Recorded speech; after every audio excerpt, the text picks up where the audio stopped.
আমরা সবেও চাই যে মোবাইল দিয়ে যদি কিছু পয়সা রুজি করা যাইতো আপনি মান্থলি ফার্স্ট 10,000 থেকে লিয়া 50,000 টাকা তা থেকে বেশিও রুজি করতে পারবা। কোনো ধরনের ইনভেস্টমেন্ট লাগতো না, কোনো ধরনের রিস্ক হইতো না। আপনারা নিশ্চয় রিসেলিং এর নাম শুনছেন। রিসেলিং মানে হইল একটা প্রোডাক্টে আপনি আবার সেল করতাম। ফ্লিপকার্ট, অ্যামাজন, মেশো বিভিন্ন ওয়েবসাইট আছে যারা বিভিন্ন প্রোডাক্ট লিস্টিং করিয়া রাখছে। আপনারা কিতা করতে লাগবো, আপনার ফেসবুক অ্যাকাউন্টও, হোয়াটসঅ্যাপ স্টোরি বা বিভিন্ন ইউজার আপনার কাছে ওইসব প্রোডাক্টরে শেয়ার করতে লাগবো। আর যারা এই আপনার শেয়ার করার প্রোডাক্টটা কিনবো আপনি তারার এই কিনা থাকি একটা পার্সেন্টেজ আপনি মুনাফা পাইলিবা।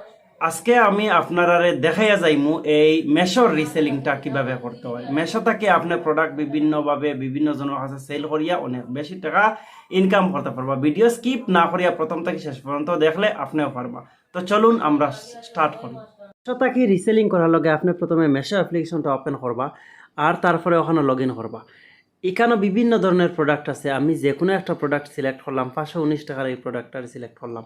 সিলেক্ট করে আমি বাই নাও এর উপরে ক্লিক করবো। একটা সাইজ সিলেক্ট করলাম, তারপরে আবার বাই নাও ক্লিক করলাম।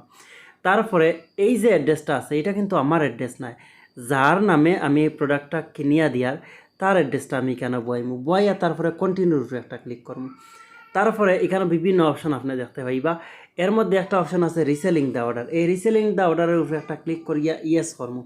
ইয়েস করার পরে এখানে 557 আছে, আমি 600 দিয়া দিলাম। তার মানে এই 600 টাকা 557 সাথে 43 টাকা অ্যাড হইলে 600 টাকা, এই 43 টাকা হইব আমার প্রফিট।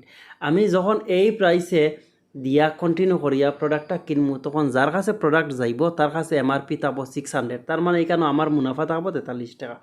তারপরে আমি কন্টিনিউ করবো এবং এই প্লেস অর্ডারের উপরে একটা ক্লিক করবো। তখন অর্ডারটা প্লেস হয়ে তার অ্যাড্রেসে মেশোয় এই কাপড়টা ফাটাইয়া দিব আর আমি এখানে একটা মুনাফা পাইলাম। ভিডিও ভালো লাগলে অবশ্যই শেয়ার করব।